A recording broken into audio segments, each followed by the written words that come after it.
This podcast does not provide medical nor legal advice. Please listen to the complete disclosure at the end of the recording. Hello and welcome to Everyone Dies, the podcast where we talk about serious illness, dying, death, and bereavement. I'm Marianne Matzo, a nurse practitioner, and I use my experience from working as a nurse for 46 years to help answer your questions about what happens at the end of life. And I'm Charlie Navarrete, an actor in New York City, and here to offer an every-person viewpoint to our podcast. We are both here because we believe that the more you know, the better prepared you are to make difficult end-of-life decisions. So welcome to this week's show. We hope you have a productive and healthy new year. Please relax, get yourself a hot drink and some leftover Christmas cookies, if you have any. And thank you for spending the next hour with Charlie and me as we talk about widowhood. Like the BBC, we see our show as offering entertainment, enlightenment, and education and divided into three halves to address each of these goals. Our main topic is in the second half, so feel free to fast forward to that yakety-yak zone. In the first half, Charlie has our recipe of the week. In the second half, I have an interview of the book I Can't Remember If I Cried, Rock Widows on Life, Love, and Legacy by fellow Detroiter Lori Tucker-Sullivan. In the third half, Charlie has a blog post from Alisha Bozarth, the author and blogger.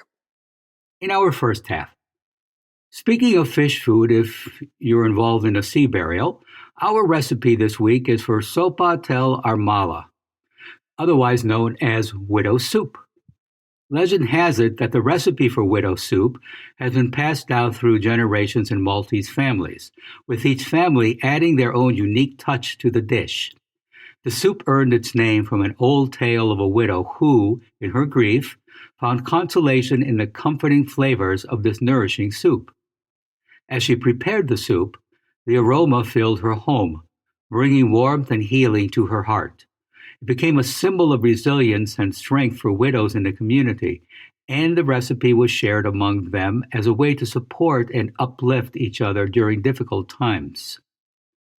The Soppa Tal-armla widow soup serves as a reminder of the resilience and courage that exists within each person, even in the face of adversity, such as Putin launching first-grade missiles at an ill-equipped Ukraine, or me going through my divorce. It would be a wonderful addition to any funeral lunch. Please go to our webpage for this week's recipe and additional resources for this program. Everyone Dies is offered at no cost, but is not free to produce. Please contribute what you can. Your tax-deductible gift will go directly to supporting our nonprofit journalism so that we can remain accessible to everyone. You can also donate at www.everyonedies.org or at our site on Patreon, www.patreon.com, and search for Everyone Dies. Moving on. According to an article in the Washington Post, the music died because Buddy Holly wanted to do laundry. During the Winter Dance Party bus tour in 1959, Holly, tired of rattling through the Midwest with dirty clothes, chartered a plane on February 3rd to fly from Clear Lake, Iowa to Fargo, North Dakota, where he could go to a laundromat. Joining him on the plane were Ritchie Valens and, after future country star Waylon Jennings gave up his seat, J.P. Richardson, also known as the Big Bopper. Taking off in bad weather with a pilot not certified to do so, the plane crashed, killing everyone on board. The toll was incalculable. The singers of Peggy Sue and Come On, Let's Go and Donna and La Bamba were dead. Holly was just 22. Valens was just 17. Rock and roll would never be the same. 13 years later, Don McLean wrote a song about this tragedy, American Pie, an 8.5-minute epic with an iconic lyric about the day the music died. The lyrics include the line, "I can't remember if I cried when I read about his widowed bride." Who was the widowed bride McLean is referring to? Some say the reference was to Jackie Kennedy. Others say it was Buddy Holly's wife, Maria Elena, who was pregnant at the time of his death and who miscarried shortly after his death. This week, Marianne had an interview with Lori Tucker-Sullivan, who wrote the book, I Can't Remember If I Cried, Rock Widows on Life, Love, and Legacy. This book is part music history, part memoir, based around interviews with rock widows conducted by Lori Tucker-Sullivan, who herself lost her husband in 2010. With each widow that Lori interviews, she learns lessons in love, forgiveness, coping, and moving on. The book is framed by the author's own narrative to create a single thread that links the stories together to ultimately create a tale of how the author's life has changed through her interactions with these amazing women. Among the women profiled by Lori Tucker-Sullivan are Judy Van Zandt, who, after husband Ronnie of Leonard Skinner died, sued the Reformed band to protect her interests. Sandy Chapin, widow of Harry Chapin, worked tirelessly to uphold Harry's significant legacy around activism and hunger prevention. Crystal Zevon, the ex-wife of Warren Zevon, provide details of her abusive relationship with Warren and how she resolved her anger and grief. Jamie Weiland, widow of Stone Temple Pilots Scott Weiland, spoke about Scott's mental illness, which at times kept him housebound for days. Jana LeBlanc, widow of Stevie Ray Vaughan, shared the details of her visits with Stevie in rehab. Hello, I'm here with Lori Tucker-Sullivan, and Charlie did a great introduction about her book. And Lori, I want to welcome you to Everyone Dies. Thanks so much, Maria. It's great to be here. It's great to have you. I had heard about your book from Kathy Cannon, who lived on my street, and we went to kindergarten all the way through 12th grade together. So you live in Detroit, the same, I guess, building as Kathy. Yes. Yeah, Kathy's a good friend and neighbor, and it's a small world. Isn't it? So, it's like, you have to talk to this person. It's like, oh, I do have to talk to this person. So, Lori, when you were in your 40s, your husband, Kevin, was diagnosed with head and neck cancer, and he died 2 years later in 2010. Do I have my facts straight about that? Yes, that's correct. And so what do you remember about those early years of grieving after Kevin died? I don't remember too much, actually, and I think that's pretty common. I remember just kind of getting through every day as best I could. We had 2 kids. Our son had just started college, and he wanted to head back to school, and so he did that. And then we had a daughter who was in middle school, and so, my children, of course, became my focus. Kevin and I had purchased, early in our marriage, an abandoned farmhouse and renovated it. And it was really, too much for one person, but that, required a lot of my focus as well, kind of keeping up the house. And of course, there were activities for my kids. They were both active in the community. And so there was really just so much going on. We had, I think, put aside so much of our day-to-day lives also in the time that we were trying to get Kevin well. He kind of fought his diagnosis and was actively going through treatment right up until the very end. And so it really was all consuming for so long. And I think much of that first few months or first year or two afterwards was adjusting to his loss and grieving the loss, but also just trying to get back to just the regular life that we had to set aside while we tried to get him well. So it really, it was difficult to do. He came from we both had large, close families. And so I had a lot of family support during that time, both during his illness and then after his passing. We had a large friend group, and so I do remember getting visits and having that support.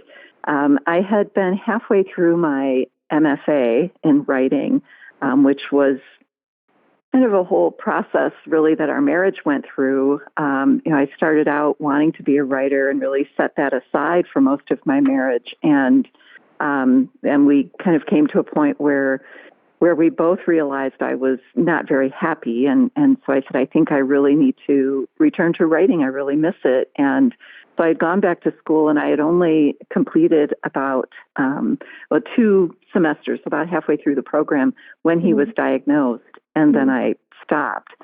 So he did make me promise that regardless of what happened, I would finish my degree. And so he passed away in September, and in November, I went back to school. So in many ways, I don't know that I sat with my grief as much as I probably should have. It was just too busy a time to really do that. And so there are still things that I'm working out even now, 10 years later. So it's, especially when you have, young kids, your daughters in middle school, it can take up and fill up your time so that you really don't get that time to kind of, like you said, sit with it, to feel it, to, it's like you're going so much all day long that you fall into bed and you just go to sleep and you get up the next day and do it again. Was that what you're experiencing? Yeah, I think so. I and then you wake up one day and a year has passed, and you just don't quite know how that happened. I fairly quickly wanted to get my daughter into a grief group, and so we began attending meetings for Ellie's Place, which I believe is based out of Lansing, but they did have an Ann Arbor chapter, and that's where we were living at the time. And so we started doing that fairly soon after. And I did find that very helpful to be in a group. She would go into a group of similar loss, so she would be with other children, she would be in a group with people of similar age. And then the parents or caregivers would go into a group of similar loss. So I was in a group with other parents who had lost their partners. And so I did find that very helpful, just to talk with other people who were going through very similar situations. And I still do remember, I remember starting out being there for a couple of weeks. And then I remember by about the 4th or 5th week, someone new came in, and I thought, oh, good. Like I'm not the new person anymore, and which is a terrible thing to think about, but that I was kind of relieved to see that this continued to happen to other people, but I was able to kind of not be the person who needed all the help, but now I could offer some advice to someone else. I think that was kind of that kind of turning point, that it felt like maybe I could say now, yes, I know what it was like. It's only been a few months for me, and here's what I did those first few weeks or days. And I think many of the women that I spoke with in writing my book talked about how when you focus on someone else outside yourself, it does help you get through that time of grief. And in part, that's, with childcare, that's just being busy and removing your focus from it. But when you can offer advice to someone else, when you can think of someone else that you're not caring for, and maybe it turns the perspective a little bit, I think. And I do think it's helpful to do that. And I remember kind of that feeling of being able to help someone else, talk about my own situation, but help someone else. And it just, I don't know, felt like a kind of lightening of the load a little bit. So did you find, I guess maybe what I want to ask is, did your daughter find being in that group helpful, or did you have to take her like kicking and screaming? No, I think she found it helpful. I think it was helpful for her to be with some other young people. I think when I hate to speak for her, but I think when she went to school, or she was also, both my kids were very active in a local dance organization. And so I think when she went to those places, she didn't want to be, the person who just lost her dad. Everyone knew that, of course, but she didn't want to be that person all the time. And at Ellie's place, she could be that person and not stick out, because everybody else was kind of in that same situation. And I think that was very helpful for her to find others that she could talk to. And after, I think it was about a year, maybe year and a half, she felt like it wasn't helping quite so much. She also saw someone privately, and I think that was very helpful for her. But I think she kind of knew when she was ready to move along.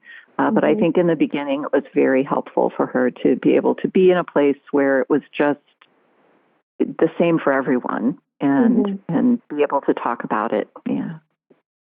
It's great that you facilitated that for her and saw that need. I don't know that all parents see that. A lot of times, the kids are the ones who kind of left fending for themselves. So, from my perspective, I appreciate that you saw that. So thank you. It's been 14 years since your husband died, and how do you see your grief now?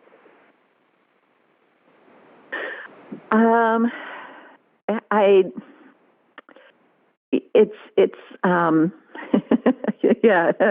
stumbling on this one a little bit. I see it as just part of the fabric of my life at this point. And that is, for me, I think, because I've chosen to write about it.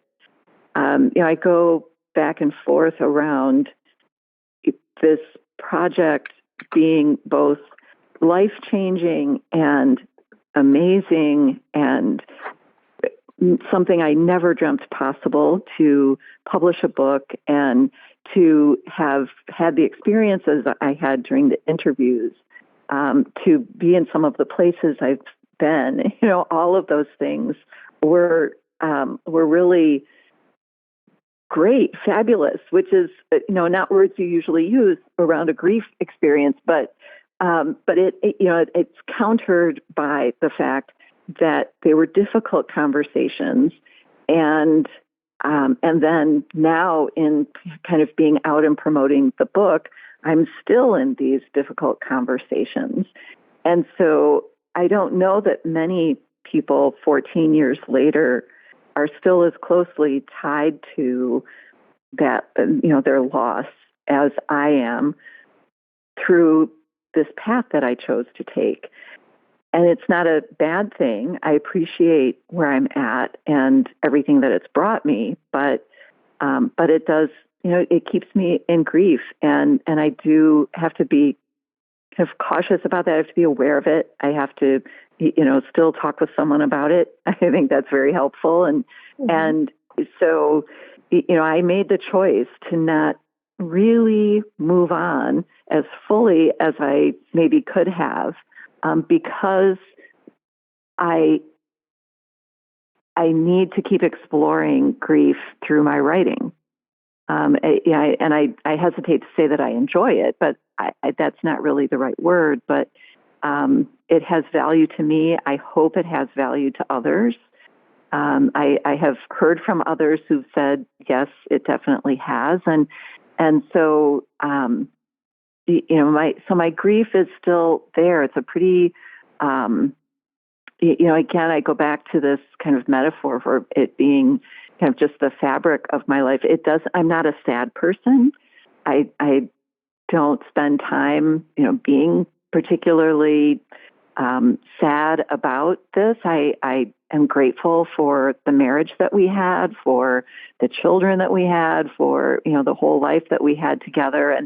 And so I think that's a good spot to be able to kind of flip the sadness over the loss into gratitude that it happened, that we had the relationship and all of the things that came with it. So in that sense, I think, I'm doing quite well. But I am still in that grief space, and that can be challenging many times. Do you feel like it's keeping you from moving forward in terms of like personal relationship? Because you're still a young woman, so there's that aspect of it. There is, and I don't know. I have dated. I haven't been in a really close relationship. Certainly haven't repartnered or remarried. And for me, a big part of that is not necessarily grief, but I did put off these dreams that I had of writing. I wanted to be a music writer, and so I wanted to really write about these musicians who I've now written about through the lens of their widows. And I'm traveling, and I'm meeting people, and I'm doing interviews, and so I'm doing a lot of the things that I feel as though I put off when I was in my 20s, in order to have a family, a house, be a wife and a mom. And I, would not give up those experiences. I'm grateful that I had them, but I'm now kind of in that place where I had thought I'd be when I was, 17 or 18. I thought this would be my grown-up life. And so I'm kind of living it now. And so I'm not, I feel right now that my life is very full. And if that gets added to, wonderful. But, I'm just having some really great experiences right now, and grateful for that. And that's also what I find to be pretty common, either after women who divorce or women who are widowed, who kind of, especially if they had these goals like you had your goals, to say, this is great. I can live for me now. I can make my own decisions and decide if I'm having cereal for dinner and all of those, things that we wouldn't do if you've got a couple of kids that you're worried about the nutrition and stuff. So that I hear this from a lot of women who say, this is, not that I wished he had died or that I wished I'd gotten a divorce, but there's a secondary benefit in being able to kind of live the life that either I thought I would have or that I've always wanted. Yes. Yeah, I think I do feel some of that.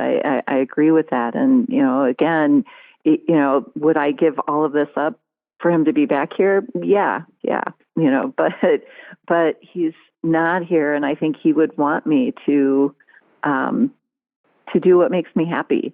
And so I feel like that's what I'm doing right now. It's interesting. I had a conversation with someone since right around the time that the book was published, actually, and I was telling them about all of these experiences I had in writing the book, and she said, well, it makes me wonder, like, is this something that it's a great way that you turned your grief into this new fulfilling project, but maybe it was just you stepping out from the shadow of someone who was a big person. And that I had to think about that and reflect on that a little bit. And I think there's some truth to that as well. I had a husband who was very bright.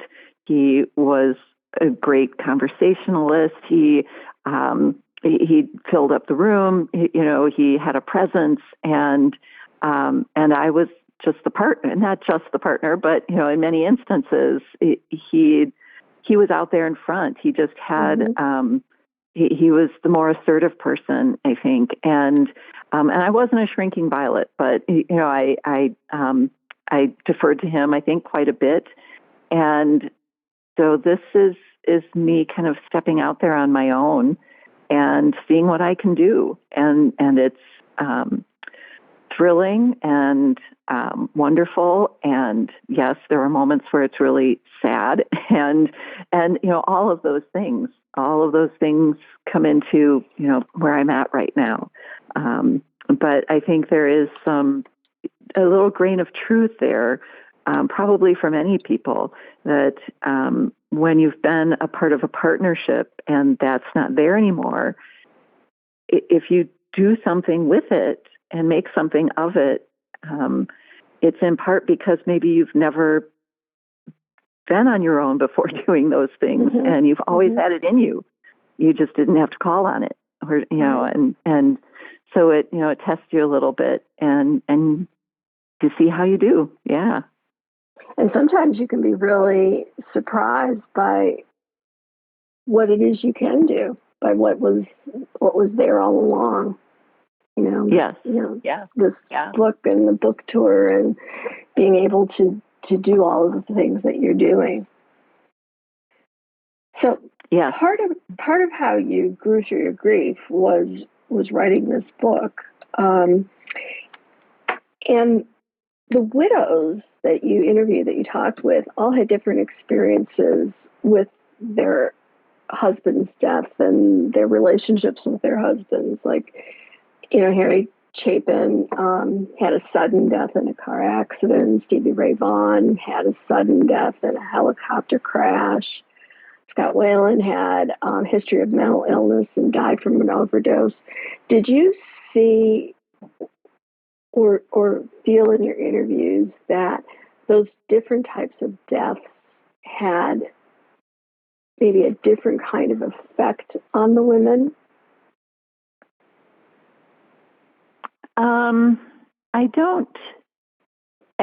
I don't know that it did, and we did have some of these conversations. Is it easier to know that it's coming, or is it harder when it is sudden? And I think it's just hard for everybody, no matter what. I think you have someone in your life one day and you wake up the next day and they're not there. And that's what it comes down to for everybody. Whether, in my case, Kevin had been sick for 2 years. As I said, he really kind of fought for that whole time to try to get well. And so, we never really kind of had those talks about it. But his death, when it came, was sudden, and a little unexpected. We expected him to stay with us and potentially linger for a while, which was not a good thought. But it still comes down to, he was there one day and the next day he wasn't. And so I think all of the women really felt that way. None of them had really come to terms with the fact that this person wasn't going to be there.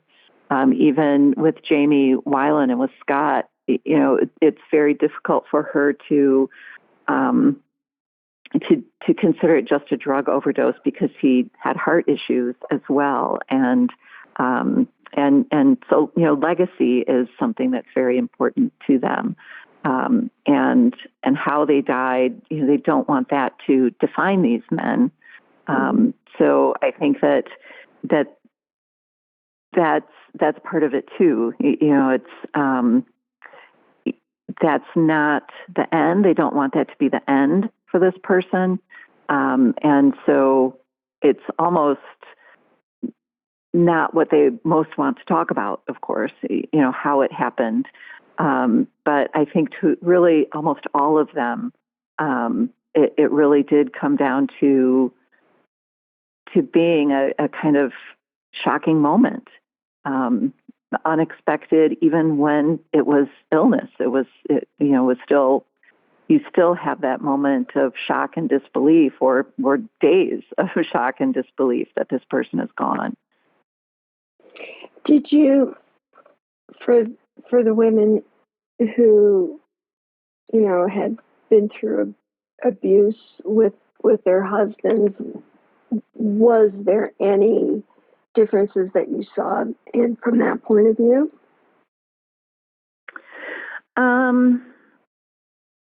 I think that, in some cases, some of them had, very difficult relationships. Vera Ramon comes to mind. Vera Ramon King. She was married to Dee Dee Ramon, and that was very difficult. Dee Dee had a lot of issues with substance abuse, and she, took a lot of that, and yet I think that the death softens that. I think that's something that several people have commented on in the book, is that especially if it's been some amount of time, you look back you remember the good times. You remember the goodness of the person. Mm-hmm. And again, as I mentioned, legacy is important to all of these women. And so, even the ones who had experienced some abuse were sure to say he really was a good person. And he either had, this issue or that issue, whether it was drug abuse or mental health issues, but he was a good person. I think I still believe so I've done 22 interviews total, and 14 made it into the book. And I do hope someday there'll be another book with the remaining interviews and a few more. But one of the earliest interviews I did, and one of the interviews that has stuck most with me, was Crystal Zevon, who was married to Warren Zevon, and he was a singer-songwriter, really, really quite brilliant in his songwriting. He never quite had the level of popularity of many of his contemporaries, and I think that was an issue for him. He suffered from alcoholism, and there was, physical abuse in their relationship. And what she said was, he asked her to write his biography after he died. He had mesothelioma, which mm-hmm. was a surprise. He was a smoker, but this was something that happens to coal miners. That there's still no explanation really for why he had that diagnosis. And they had been divorced for several years, but when he received his diagnosis, he called her and asked her to come care for him. Neither of them had remarried. They had kept in touch, and she just realized for her own health, she had to, break from that marriage. And so she did reconnect with him while he was ill, and he asked her to write his biography after he passed away, and left all of his journals to her. And they were quite detailed, and they detailed, bad things that she didn't know about that happened during their marriage. And she said, going through them and reading them was like being punched in the face all over again. Mm. And yet, when she was done, she realized that it was also his one last request for forgiveness and absolution. And what could she do but to give him that and forgive mm-hmm. him for everything? And now she just really misses him and loves him. And that's a powerful lesson, the forgiveness. And she says, it was as much for myself as for him.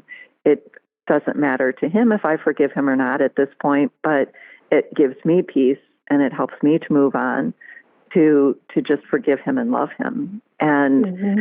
so, that's a challenge. But I think nearly all of them are kind of at that point of forgiveness and loving this person that was flawed. Well, and at this point, once the person has died, you still, death doesn't end that relationship. And so then you have a choice of either forgiving and letting your heart and soul be at peace, or carrying the anger. And it's, healthier. I don't think anyone would argue that it's healthier to forgive and, find a place for them in your heart and in your mind where it doesn't hurt. Yes.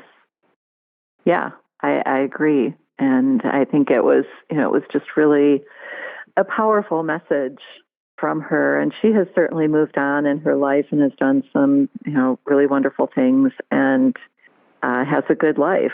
But it was after that interview, I thought, I'm going to learn from these women. I really just wanted to profile them. But after the first couple, I did realize that they all had something to teach me. And so I kind of knew I was onto something at that point. Well, that's what we like to do interviews on our show too, about lots of different types of people, because who can you learn the best from, but from the people who've gone through either a diagnosis or a suicide or somebody who's overdosed or have experienced the death of a spouse or the death of a child. Those are the people that can really say, I've got the insider knowledge. Yes. Yeah. And it's, I certainly don't claim to be any kind of expert on this at all. So I am just relating my own experience, and through the book, relating others' experiences also. And that's, kind of the best I can do. And if someone can find themselves in this, then I feel very good about that. And I'm thankful that I had the opportunity to do that. So what did you learn about grief from writing this book and interviewing these women? I think I learned that it is okay for grief to be a part of your life for a long time. I think it shapes, and I think we're understanding more, even neurologically now, about grief and how it does kind of rewire your brain and make you a different person. Mm-hmm. And I can look at, someone like Sandy Chapin, who has done her best to maintain Harry's legacy especially around the arts and around hunger. And he was doing so much in those areas at the time of his death. And she took on that mantle and has done quite well. And again, has lived a very full life, but he is a part of that. And the same, for Ingrid Croce, that was probably one of the kind of logistically, maybe I would say, most difficult interviews to do, because Ingrid now suffers from aphasia, and so she was not able to speak. So we looked at writings that she had done previously. Her husband, Jimmy Rock, was with us, and he helped in the interview, and she was able to say some things that we were able to kind of track, and but it was a very difficult interview to do. But she just became dedicated to Jim Croce's legacy and to making sure that he got what was due him. And he worked so hard for so long to break into the music industry, and just when he did and became wildly popular and had 3 number 1 albums, and then he was taken from us, and that unfairness has kind of structured her life.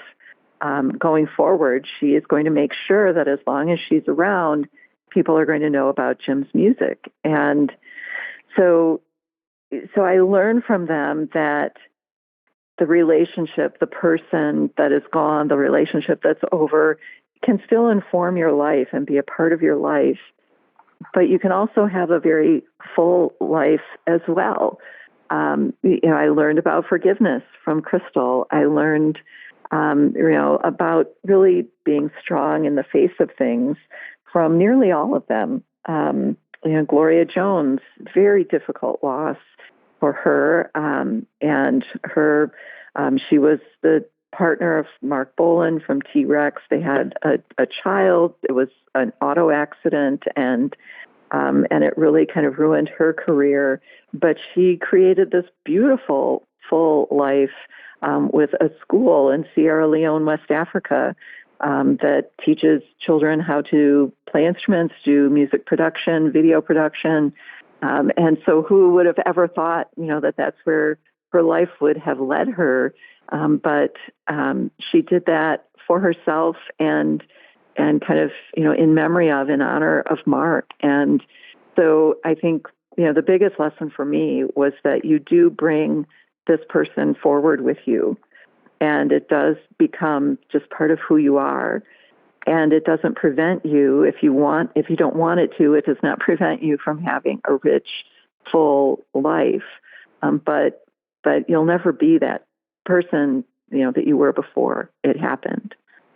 Right. We talk about, here at Everyone Dies, you talk about how death ends a life, but it doesn't end a relationship. And yes. The relationship goes on, and it's either going to be, one where you find peace, or one where you maintain your hurts and your anger and all of that. Yes. We have a choice in that. We don't have to stay angry and hurt. Would you agree with that? I do. I think that you need to give time for that to be a real choice. I think that there's time where you are angry and hurt, and I think you don't want to rush through that or discount it or tell yourself this is wrong. I think you want to feel all the feels when they happen, and give yourself a lot of time and grace to kind of make your way through. And I don't know that I think there are, definite phases, or that we all travel the same road. I think it differs quite a bit. And I think I found that too from talking with these women. But I think that at a certain point, most of us do say, I just can't stay feeling like this. I have to move on towards something better than where I'm at today. And that's easier for some than others. Mm-hmm. But I think that, that anger and hurt hopefully diminishes a little bit, and only comes around once in a while. But you kind of live with it, you ride it out, when it comes along, and then you just keep going.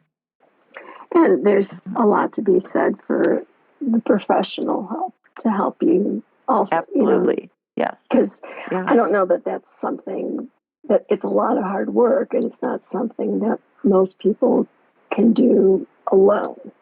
And so giving yourself that gift of talking to a therapist of some sort to work through those feelings is certainly important for a lot of people in order to get from one point to the other. Yes, yeah, I definitely agree with that. It was for me, in my case. It was very helpful. Well, Lori, are there any final thoughts or something that you want to make sure our listeners learn from you or hear from you today? Well, I think we didn't have a chance too much to talk about the kind of craziness, maybe, if you will, that goes along with the loss that these women have endured. I was recently contacted by another widow whose rock and roll husband passed away a little over a year ago. And she said, all of these things that I'm just mired in contractual issues, and members of his former band are angry with me, and fans are, I can't do anything right in their eyes. And all of these things are in your book. And so she was very happy. We've since kind of been writing back and forth. And she was just glad to kind of see that she wasn't alone in having these things. And I think that that's one of the things I learned quite a bit, from all of them, is that they have had experiences that you and I, that the average person does not have as part of their grief. And so you'll have to read the book. Your listeners will have to read the book to see what those things are. But, it's just it added a whole layer of difficulty for most of them to have these added interactions that are is there like a Rock Widows support group, or maybe that's something that you should have a yearly retreat or something for Rock Widows? Yeah, I have talked about and kind of my dream with the book is that it might someday be made into a documentary film, because I would love for them to be in a room together and talk about their experiences and have people understand how they all have similar experiences and there are things that we'll never go through.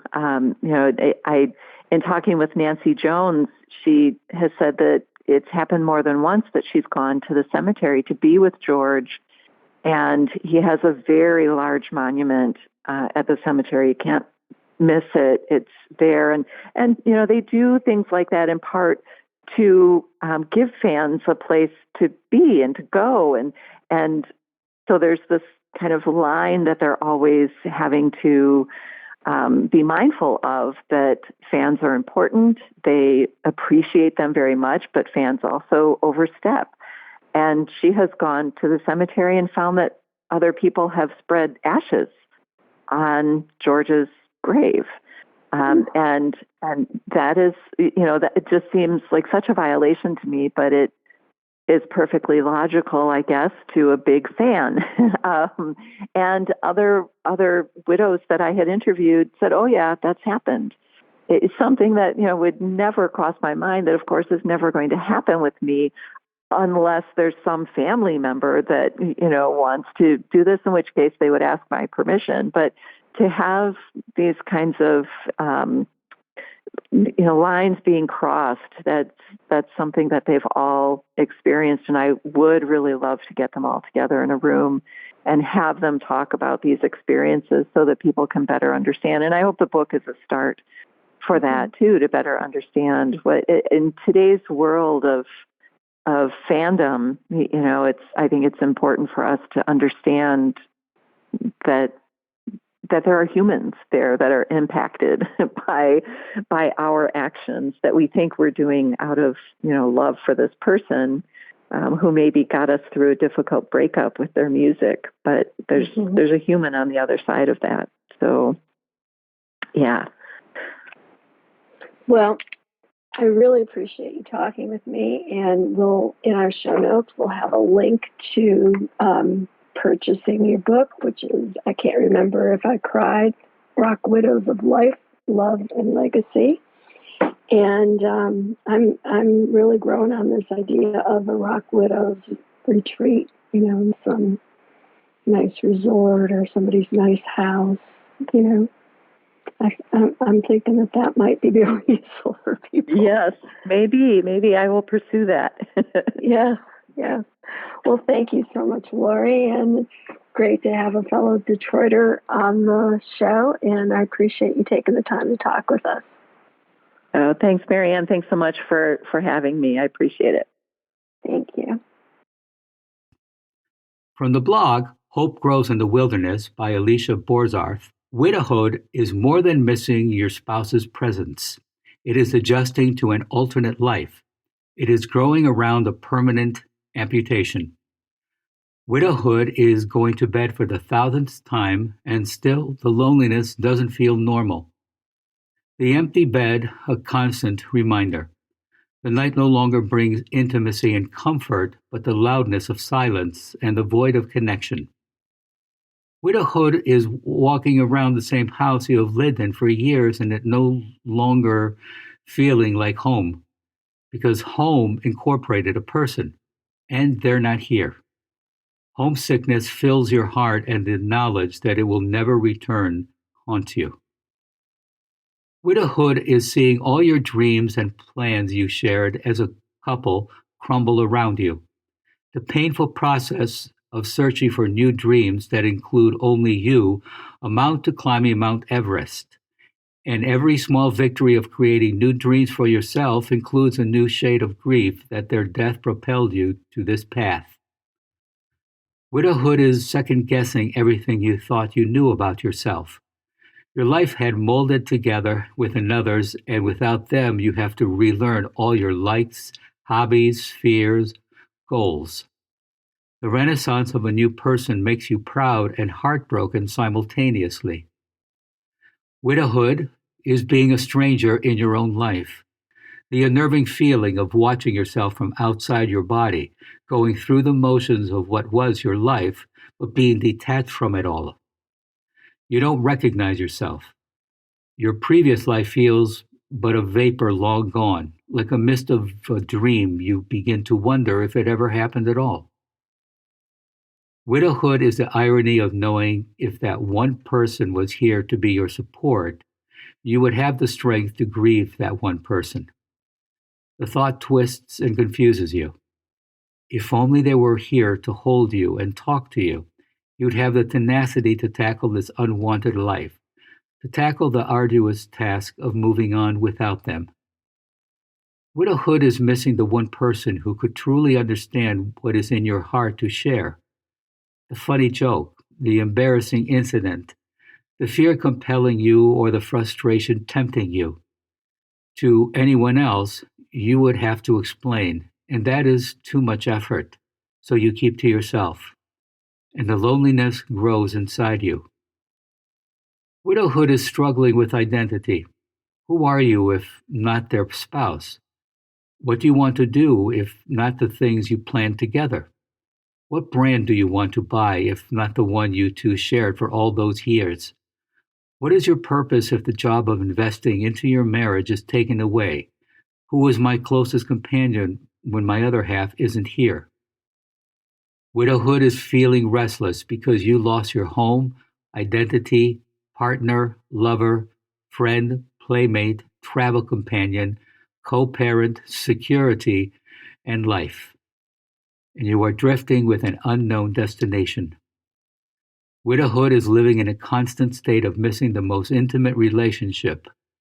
No hand to hold, no body next to you, no partner to share your burden. Widowhood is being alone in a crowd of people, feeling sad even while you're happy, feeling guilty while you live. It is looking back while moving forward. It is being hungry, but nothing sounding good. It is every special event turned bittersweet. Yes, it is much more than simply missing their presence. It is becoming a new person, whether you want to or not. It is fighting every emotion mankind can feel at the same moment and trying to function in life at the same time. Widowhood is frailty. Widowhood is strength. Widowhood is darkness. Widowhood is rebirth. Widowhood is life-changing. Thanks for tuning in. Stay tuned for the continuing saga of Everyone Dies, and thank you for listening. This is Charlie Navarrete, and for the television series Doc Martin, dying is the natural cause of events. And I'm Marianne Manso, and we'll see you next week. Remember, don't spread the cremains of a loved one on another person's grave without permission from the family. And every day is a gift. This podcast does not provide medical advice. All discussion on this podcast, such as treatments, dosages, outcomes, charts, patient profiles, advice, messages, and any other discussion are for informational purposes only and are not a substitute for professional medical advice or treatment. Always seek the advice of your primary care practitioner or other qualified health providers with any questions that you may have regarding your health. Never disregard professional medical advice or delay in seeking it because of something you have heard from this podcast. If you think you may have a medical emergency, call your doctor or 911 immediately. Everyone Dies does not recommend or endorse any specific tests, practitioners, products, procedures, opinions, or other information that may be mentioned in this podcast. Reliance on any information provided in this podcast by persons appearing on this podcast at the invitation of Everyone Dies or by other members is solely at your own risk.